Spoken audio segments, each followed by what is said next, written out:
Well, we're back. Hopefully you guys are not losing interest, but we'll see. I tell everybody, I'm sure I said it in a previous video, you have to lap these bolts into your new receiver. And the quickest way I found to do that consistently is to make up a dummy round or a spring-loaded round. That's half of one, the other half stuck in that. But basically you take a steel case cartridge in whatever caliber you're doing, pull the bullet, dump the powder, cut it in half. Let me say it again. Pull the bullet, get rid of the powder, pop the primer. Okay? So just so nobody says he told me to cut the round in half with the bullet and the powder in it.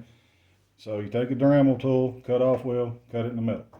Get you a piece of good heavy spring, and what you want to do is take some RTV, put a gob in this end, put a gob in that end, and then make sure when your spring length leaves you just a slight gap in between the front and the rear half, so it will push against the bolt face and lap these lugs in.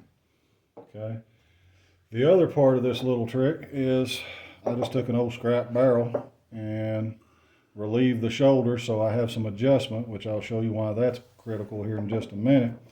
And you take your dummy round, you stick it inside like that. Okay, make sure it's in there so that sticks out.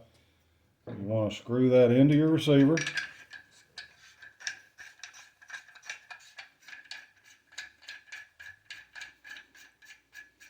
Don't go all the way in, at least not with mine.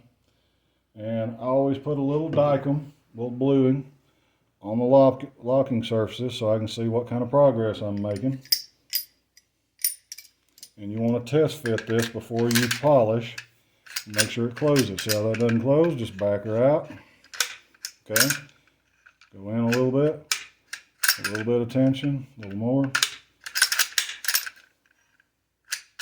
There we go. All right. Now, once you get that so it'll close, you want to take lapping compound. You can buy Flint's. Me, I've had pretty good results with stuff from, I believe that's O'Reilly's or Amazon, I can't remember. It's just super fine, oil-based, and get away from that water crap. It's a mess to clean up. And a little daubing brush, and it's 4/0 or super fine, whatever best you can get. Get you a little daub on your brush, put it in that pocket for the right lug, that pocket for the left lug. I mean, you can't really put too much on there, but if it's excess and it's in the way, as this thing cycles, it's going to just make it fall on the floor or the table or whatever. The other thing I like to do, I put the trigger hammer disconnector in there because I like to do a light polishing job, and that you'll get this as kind of a secondary freebie while you're cycling this thing. It's going to polish the bolt and the carrier into the trunnion, the rails. So why not get a freebie polish job? Just put a little dab on top of your hammer face. On that lip for the disconnector. A little more. All right. And then I go down the rails and just put a little bit, like I said, so it'll seat in. You want to go to the inside between the top rail and the bottom rail, because the sides of this thing can and will rub on the bolt carrier. And do both sides. Alright. Slap in your bolt and your carrier. Grab your op rod spring. Slot that. Okay. Basically, the edge of this bench will be your best and worst friend here in just a minute. You just want to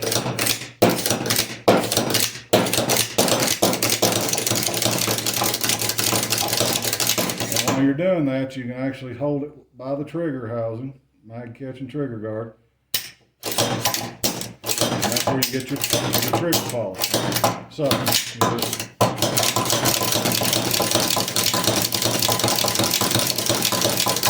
I won't bore you with that or drive you nuts with the noise, but as you can see, the bolt is getting coated as it goes up in there on those tabs. It's only went in and out of there, a dozen times. Wipe that off.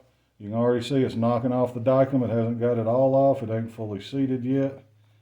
And yeah, it's just halfway on that. Because at the end of it, You want that full pad wore in and that full pad wore in. This one's already been polished, and that gives you an idea of what you're going for.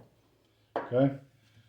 Other than that, that is how you lap in a bolt. All you guys that advocate grinding on the bolt lugs, filing on the bolt lugs, these are case hardened parts. What that means is the outside is hard as woodpecker lips for wear. The inside is usually soft as butter for shock absorption.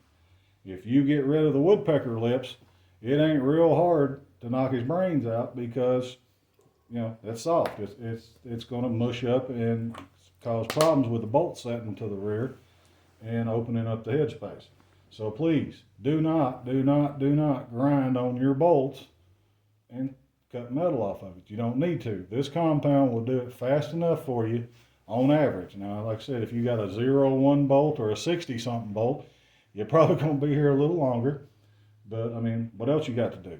You're here to build a gun. You know, I hope you budgeted the time for it. And I can't think of nothing else for this little video, but that is how you lap a bolt, and we're going on to the next one.